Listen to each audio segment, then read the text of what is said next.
So I couldn't tell her not to keep logs in a situation where the commission didn't have phone logs. But she kept your logs. This is, she kept your logs. I did not have any phone logs. So you're saying you did not. This is a completely fabricated story. This is a garble of something that's probably come 2 or 3 layers removed from people who don't actually understand the way our office worked.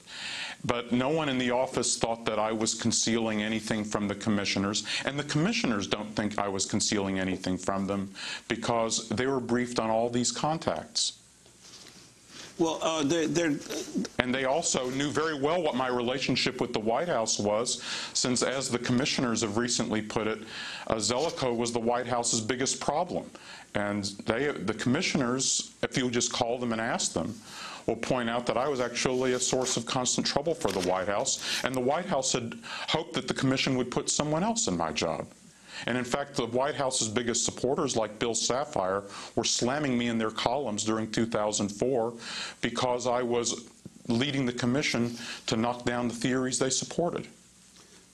There appears to be, at least according to Shenon, one commissioner, Mr. Zelikow, Max Cleland, who did raise questions about what was happening in the commission, and he was removed, according to Shenon, because of his, or shortly after raising his criticisms of what he thought were cover-ups occurring in the commission, he was removed. Is there any accuracy to that Shenon claim? He was not removed. Max resigned from the commission. There are commissioners who know very well the circumstances of Max's resignation. And if anyone wants to know more about this, he should talk to either Max or Tom Daschle or the commissioners involved, because Max resigned on his own and quite voluntarily for very personal reasons that commissioners know about, but which I was not a part of at all. One of the points that Philip Shenon makes in his book, The Commission, is not only your relationship, your ongoing relationship with Rove, but with Condoleezza Rice, which went way back before the Commission, of course, that you co-authored a book with her. When you say my ongoing relationship with Karl Rove, I had no ongoing relationship with Karl Rove.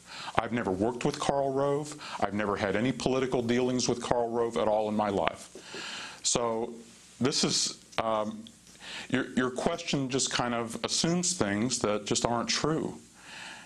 He talks about conversations that you had with Karl Rove at the White House, and also a long-time relationship with Condoleezza Rice. And talks about, in the book, he talks about how the staff felt pressured, and that any negative references to Condoleezza Rice in her role in the lead-up to the 9/11 attacks was whitewashed in the report because of pressure from you, her friend, her co-author, longtime colleague. But, you know, Shenon doesn't say that. Well, he does argue. Shenon doesn't say the report was... Excuse me, Shenon does not say the report was whitewashed, quote unquote. No, well, let me say that he talks about the pressure that high-level staffers felt when when writing about Condoleezza Rice. Oh. Well, why don't you, you or any journalist should call up the high-level staffers and ask them. And ask them whether or not they felt that they were bullied or pressured.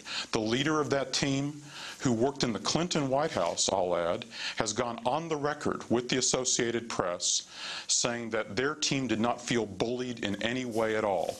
He's happy to talk to any reporter about this. Another member of the staff who plays a very prominent role in Shenon's account wrote to all the commissioners, reached out to all of them, and described Shenon's account as, quote, a case study in hype, close quote.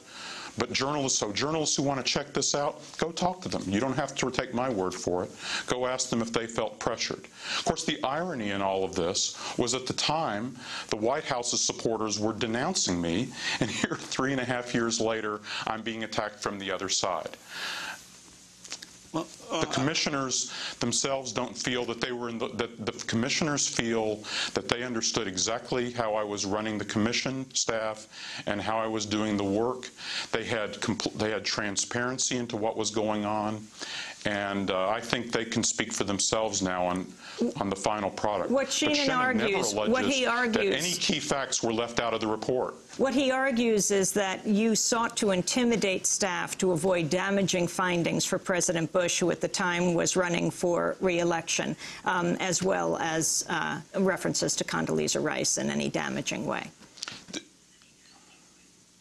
You saying he says sought to intimidate, quote unquote? Yes, this is what Shenon alleges in the commission in his new book. Well, I mean, anyone who was in the White House at the time would find that accusation ridiculous. But as I say, talk to the staffers. Ask them.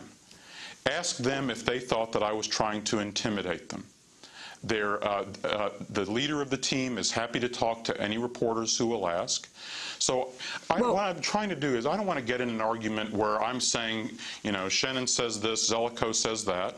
If you don't have to trust me or take my word for it, go to the commissioners, go to the staffers, many of whom worked for Democratic administrations. I worked for 1 month on a transition team. Philip Zelikow, we're going to have to leave it there because we're at the end of the broadcast. But I want to thank you for being with us, Executive Director of the 9/11 Commission, former Executive Director, now Professor at University of Virginia, Robert Rindrum of NBC News, and Michael Ratner, President of the Center for Constitutional Rights. Our website is democracynow.org. I'm Amy Goodman with Juan Gonzalez. Thanks so much for joining us.